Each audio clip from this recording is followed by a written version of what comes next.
Hello and welcome to this week's Taking Care of Business. This week we're going to take a bit of a dive into the lettings market in Dubai. It was 44 billion dirhams worth of rental transactions. It's a bit of a catch-22 for a lot of people at the moment. You're trying to save for that down payment to maybe get yourself on that property ladder, but the rent prices are going up and up and up. Does that spell that people are actually coming and purchasing straight away? I think there's going to be a lot of landlords out there who are going to be in for a bit of a shock. What's a good area for them to buy into, whether they're going to get it rented out pretty quickly, the rent's going to be solid level, they're going to get good returns on investment? Townhouses. I am biased. It's the background which I come from. Do you think developers are keeping pace with demand at the moment? Kind of works this. Hello and welcome to this week's Taking Care of Business. This week we're going to take a bit of a dive into the lettings market in Dubai, both DLD, Dubai Land Department, and Allsop and Allsop wise from 2024, from last year compared to 2023. I am joined by Josh. Hello, Josh. Hello. Thank you for having me. Such a funny way. Josh, you've probably not seen him before, was promoted last year to be one of our lettings directors from a highly successful career in real estate in Allsop and Allsop. So he knows Dubai, he knows the market, the industry, the company. As I say, he's been one of our lettings directors since last year. So belated congratulations on that promotion, but introducing you to the world. I was going to say the world, if the world watches us, but the world of real estate and Allsop and Allsop. Nice to have that many views. Viewership. Okay, let's dive into some numbers to stop me rabbiting on. So this is Dubai Land Department figures. Last year, there was 44 billion dirhams worth of rental transactions in the Dubai property market, which is huge. It was a 17% increase in value compared to 2023.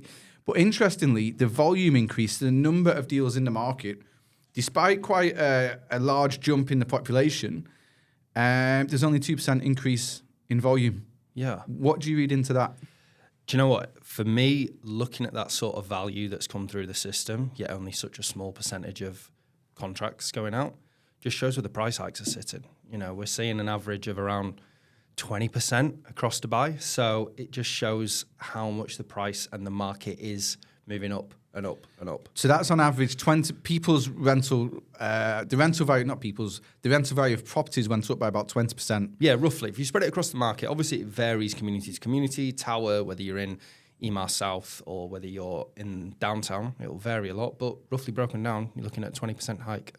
Well, that matches in with the figures from last year show us that 61% of rental transactions in the market were actually renewals. Yeah. Yeah. Look, the way the market's at the moment, if you don't need to move, if you don't need that extra bedroom, or if you're not looking at buying yourself, people aren't moving. It's a bit of a catch-22 for a lot of people at the moment. You're trying to save for that down payment to maybe get yourself on that property ladder, but the rent prices are going up and up and up, that if you do move to maybe the area that you are looking at buying into, that extra price hike that you're going to be paying to live in that area is eating into that deposit. So it's a difficult place for some tenants at the moment. So I was going to bring this up later in the conversation, but we're kind of heading into it now.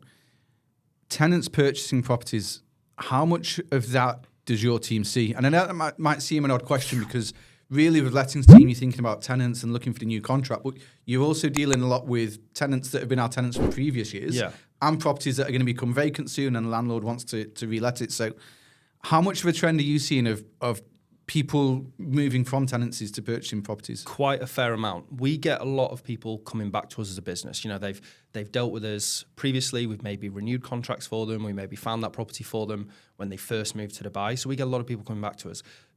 Just this morning, there was a landlord who reached out to us in Mira.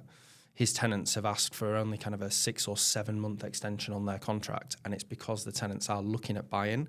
They're almost there with down payment, leaving that time to transfer. So we're seeing it quite a lot in regards to people's habits and what they're doing in the market now.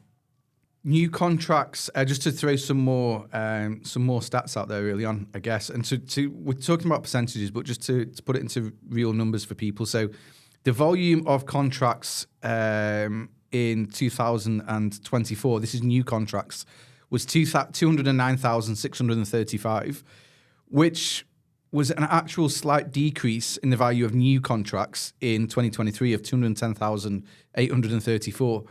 This kind of follows on from what you were just saying, but we are talk about like more supply to the market. We talk about the population increasing significantly, which I think by a few 100,000 last year. Yeah. But there's less new rental contracts. So does that spell that people are actually coming and purchasing straight away as well? It could potentially. Well, I've not been in the job in regards of a lettings director role. I haven't got years and years worth of personal data to kind of refer back to, but kind of what I'm picking up from the team, from the market, my own experience working as a sales broker, is that people are coming to Dubai and wanting to hit the ground running straight away. I'm sure there's plenty of people who, when they first moved, they were maybe single or a couple, they weren't necessarily family or married, and they went straight into a 1-bed, 2-bed in JVC, for example, Silicon Oasis. Now we're dealing with families moving into the country, and straight away they're wanting to sign on what we would, a more expensive property. So you're looking at maybe 4 or 5 bedroom properties in the ranches before they've even got their Emirates ID. And what are they going for at the moment? Depends on what you're looking for. You could be spending upwards of 400,000 dirhams. We've just seen, as a similar example would be Harmony 3, Tilal Al Ghaf, brand new launch, just handing over. We've just had a family sign on a property with that at 470,000 dirhams, and they are brand new into country. So I'm guessing a lot of people, as they're coming in, or seeing a lot of people as they're coming in, they're kind of making a decision: are we going to throw potentially £100,000 at 1 year's rent, or are we going to put it into purchasing a property and really starting the ball rolling on the property ladder? It's an interesting position to be in. It is, and you're right in terms of, I was talking to one of my neighbours only last night, and they were saying the same thing.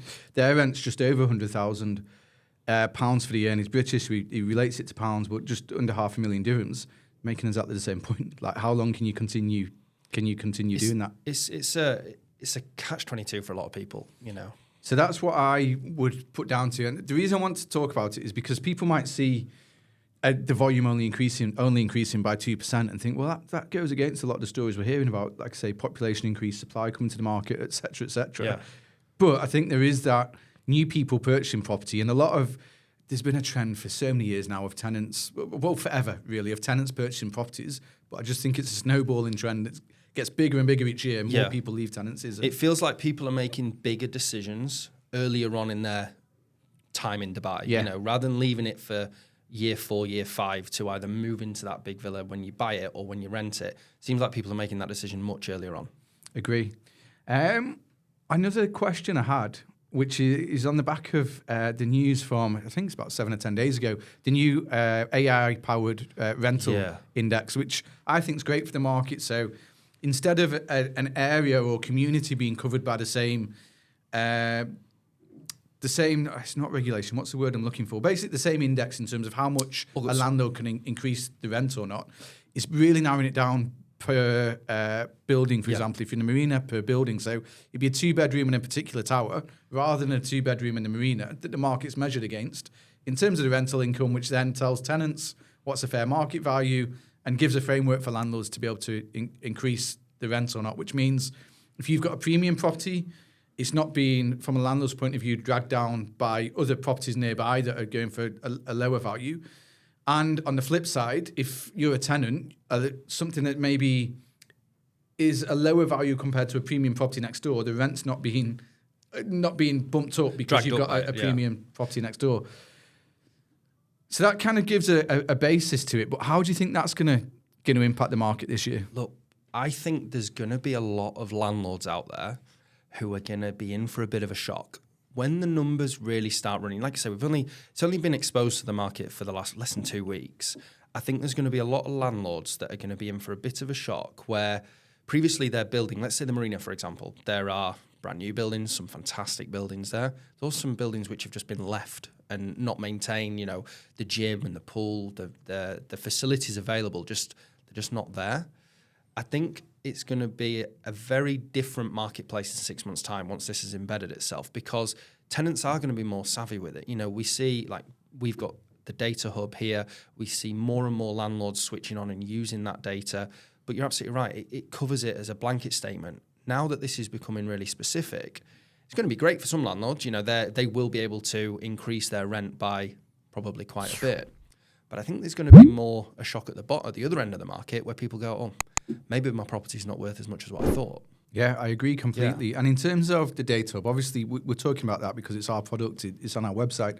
There is other data sources out there, but if you're in the market in whatever capacity and you've not engaged with any of these data platforms, I couldn't urge you to more strongly, because like you say, people are coming to us now and their initial conversation with us is backed by data. Yeah, exactly. And they're almost as knowledgeable as us in terms of what they're looking for, what's transacted down the street, what the neighbour's property's gone for, all this information, they know off the bat. So if you're out there in the market and you're not utilising a data source like this, then you're quite far behind in terms of what's going on and really the people you're going to be negotiating with. You're leaving yourself exposed. A clear and transparent market is a healthy market. There's no hiding. There's no, people saying, oh, well, I sold for this and it was actually for this. It's there for everybody to see, whether that's from an agency perspective, whether that's from a tenant, landlord, buyer, seller. So, get switched on with it, because otherwise you will just get left behind. So we're talking there about how advantages might have, tenants might have a bit more bargaining power. That's one of the advantages of the index. Is there anything from a tenant's point of view? And obviously there'll be lots of people watching or listening who are tenants or maybe looking to go into new tenancies, that you can see is going to be a challenge for tenants over the next 6 to 12 months? I think realistically, I can't see anything in the current data of where the market is going, apart from pretty much a copy and paste from last year, from 2024.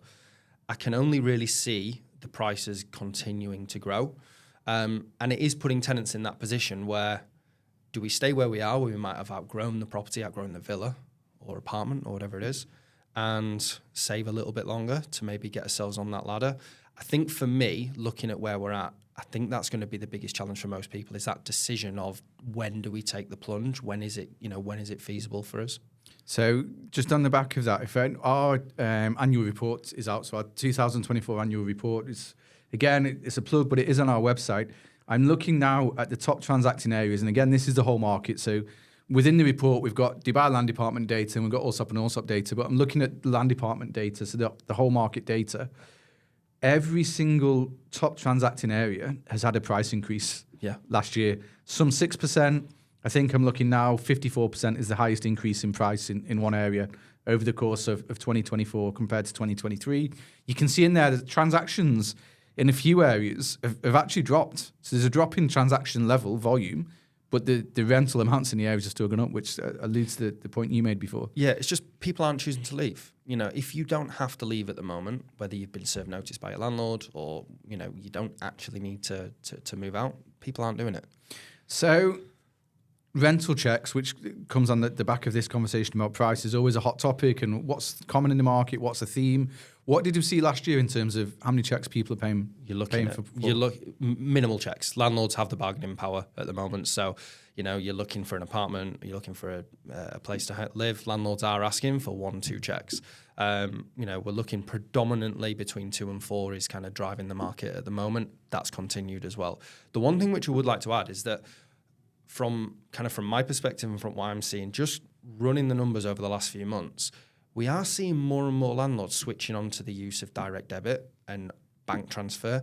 And we know that checks, especially in the region, have been really held on to. And, we're dealing with minimal checks, and we don't really, kind of the language that people use isn't rental payments. It's how many checks. That feels to me, from kind of what we're seeing, contracts and agreements going through, a lot more people are switching on now to direct debits, which anybody coming from Europe, and that's the norm. We've not seen checks used for decades. No, and it's so refreshing. Yeah, because like you say, that is the norm in many parts of the world, and Dubai has made big strides to get in that direction. And then that will come with direct debit. It's obviously 12 monthly payments. So I think landlords' traditional fear. Well, there's two things, isn't it? One, it's nice to get a lump sum of money once a year if you receive in one check. But I think behind that is the fear that, if you don't get one check, then what happens if the tenant leaves, if they leave the country, don't collect the rent, et cetera, et cetera. Whereas the direct debit system is more of a secure system to ensure landlords get the payments. And for Dubai to be sustainable long term, I was going to say it has to adapt to 12 payments. It doesn't, because we've seen the way Dubai's grown, and it's more than sustainable so far. But it will help to allow Definitely. For the normal everyday person to pay over 12 monthly payments. Yeah, the conversation that we're having with landlords at the moment is that regardless of whether it's checks or bank transfer, the protection is still there with RERA.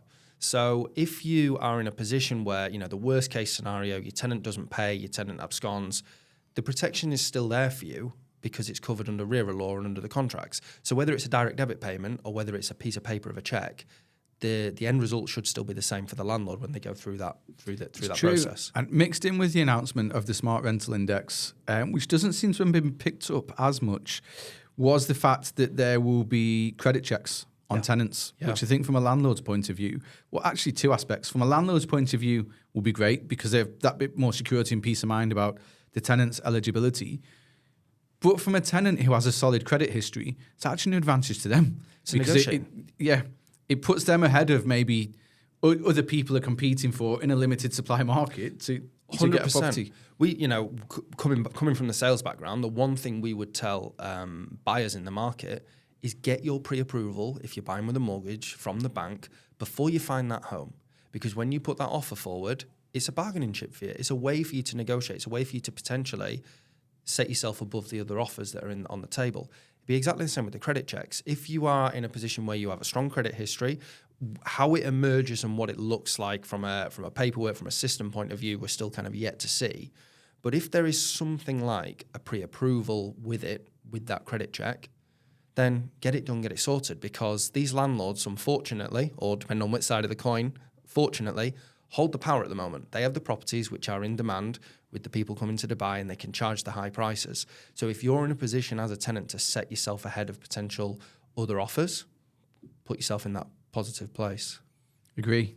We spoke about a moment ago, or a few moments ago, in terms of Arabian ranches and some of the rents that are being commanded there. What are some of the other areas that are kind of hot at the moment? And I'm going to flip it around as well, from an investment point of view, from anyone looking to purchase for investment in the market at the area at the moment, what's a good area for them to buy into, whether they're going to get it rented out pretty quickly, the rent's going to be solid level, they're going to get good returns on investment? Townhouses. I am biased. It's the background which I've come from, working in sales, but data backs it up. The townhouse market.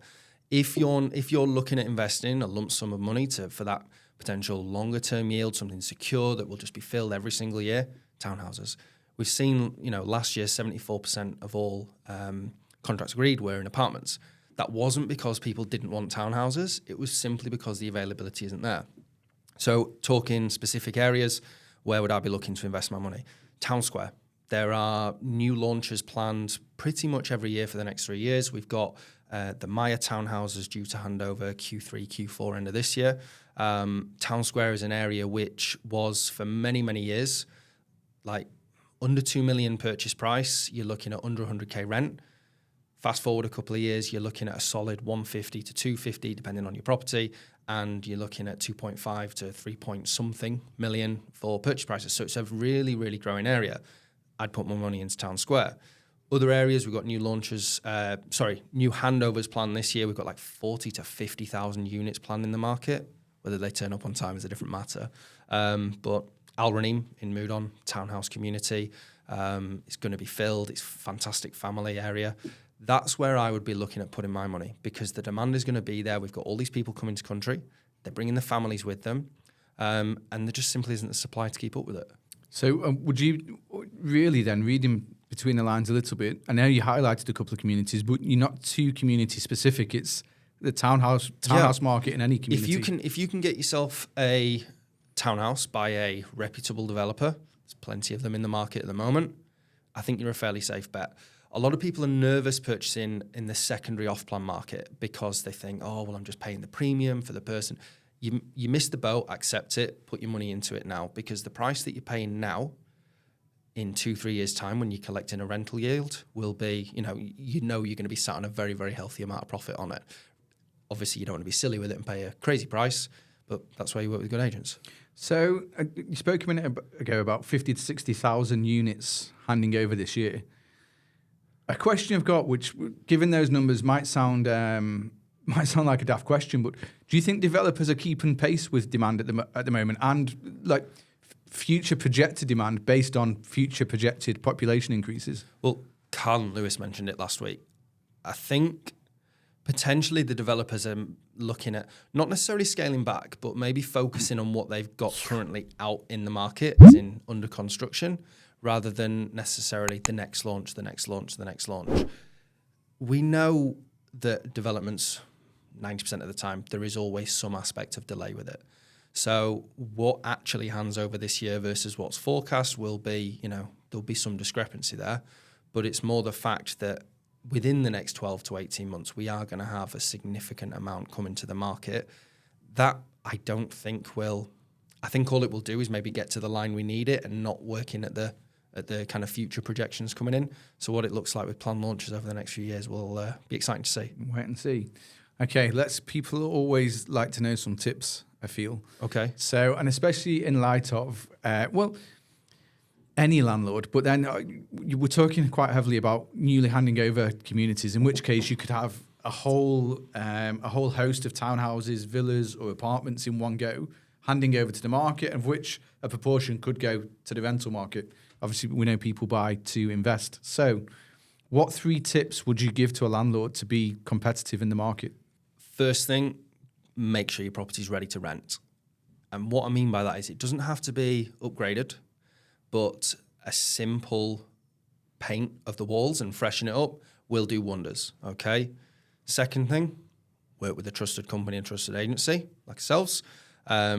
It's, a company which has like the large brand behind it like ourselves. We have the clients coming in. And the third thing, a lot of landlords might not like to hear it, get the price right first time. If you've got a property on the market now and it's still not rented and it's been 4 to 6 weeks, it's not priced correctly, okay? Or you're not working with the right agency. We're in the hottest market you've ever seen. So properties shouldn't be left vacant. So get the price right first time, because there's nothing worse than advising a landlord on a price. They say, okay, your property's worth 300. I want 350 for it. Okay, let's give it a go. And then it just sits there. And then they go 350 to 320. And then they go 320 to 315.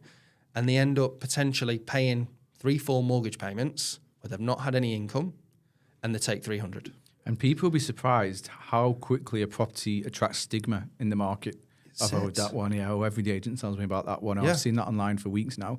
But the fact of the matter is, we, at the moment, rent over 50% of our units before they go online. Yeah. So 100% if you've been on for 4 to 6 weeks. But the thing in this is, it's easier for landlords to see this now because, again, there's data sources they can go to themselves to see like the data. Whereas maybe 5 years ago, we'd be saying to a landlord, I'm not sure about that price. And they're thinking, we just want a quick deal. We had no real evidence or data to back up what we were saying to them. But now the data's out there. You can, like I say, you can see what your neighbour's gone for. You can see what the apartment on the floor above has gone for. So it's a lot easier to actually get a fair picture of what's happening. There's no hiding from it. You can see where things are. Obviously, you have to take into account growth in the market. But yeah, get the price right first time, and you will start earning money on your investment very, very quickly. Do you think landlords in established communities are going to be in a spot of bother over the next few years with the amount of handovers that are coming to the market and fresh supply? Oh, it's kind of worms, this. Personally, you ask different people and they'll give you a different opinion on this. Personally, I don't think so. The reason for that, and we could go on and on about this, but if you look at the new properties that are handing over, they are not the size or the plot that's on offer in the older communities. So for a tenant in Harmony 3, handing over between now and middle of February, you're going to be paying 475k, and it's 4 bedrooms, and it's nice enough size, but it's not crazy big. You're talking around 3,000 square feet. That same price in Arabian Ranches or Arabian Ranches 2 will get you 20-30% more square foot, more home. So it depends on what the tenants are wanting. Obviously, if you've got a property in an older community and it's been sat and it's left and it's been earning money from you, but you've not invested any money in it, then you might be thinking, actually, I'm going to get left behind here in the market because we've got all these renovated options, all these brand new things in the market, and mine's just sat here 20 years old, for example.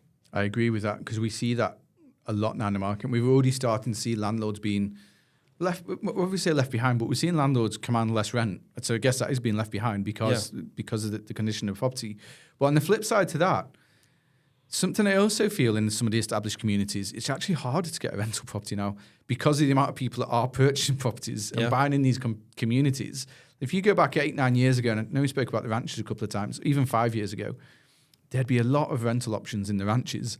Now, I feel like there's hardly any rental options in the ranches because so many people 100%. have purchased and made it their home. Yeah, 100%. I was sat with our ranchers team earlier on in the week, and we were looking at kind of where stock levels were. And in regards of listings that are active online, we're probably lower than where we would like to be.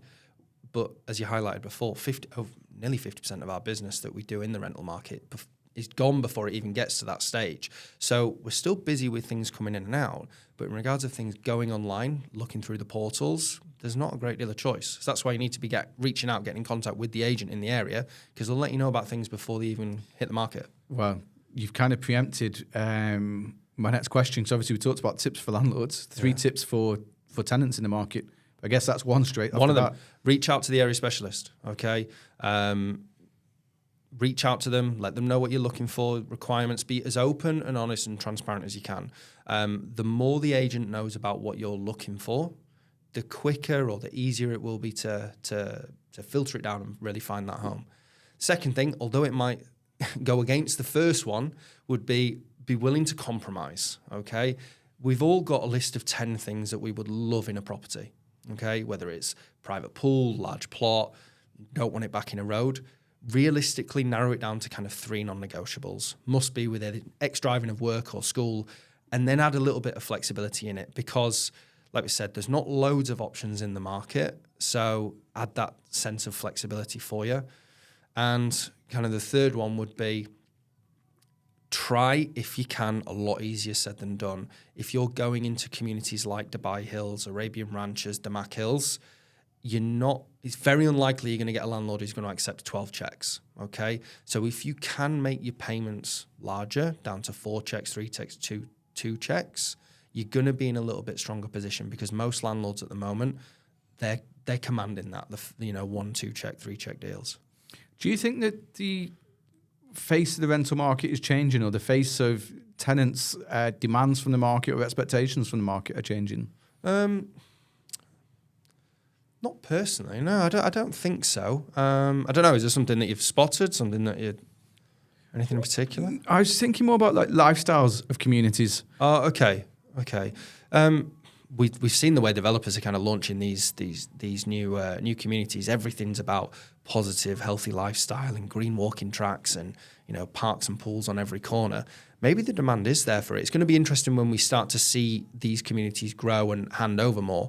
What people gravitate towards. It's going to, but at the moment, from what I'm seeing, people know what they want, and they'll go with that. And I don't think that really changed too much. No, I mean to elaborate just a little. So obviously, anyone that's listening can kind of get into my thought process. One of my friends recently moved into Town Square, and she's got a cinema room in the building, which is so it's more. And like you say, I think the way developers are, and then they've got paddle courts. They've got everything that's the buzz thing at the moment.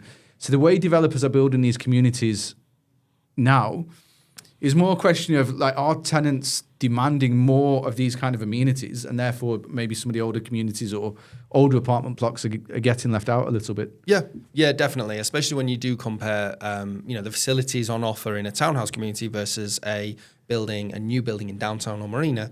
The facilities are obviously going to be much better in that more central location from an apartment side. In that townhouse community, you're right. Walking tracks, paddle courts, they seem to be the bare minimum. If you don't have that now, it's holding the developer back. Okay, before we finish up, and you kind of touched on it a couple of times, but have you got any, or what's your outlook for the market for 2025? What do you think we're going to see? I think we're going to see more of the same. Don't want to talk myself out of a job, but if you're a tenant in the market at the moment, try and get yourself on that property ladder this year. I can't see the market doing anything but continuing to grow from a purchasing price, from a rental price.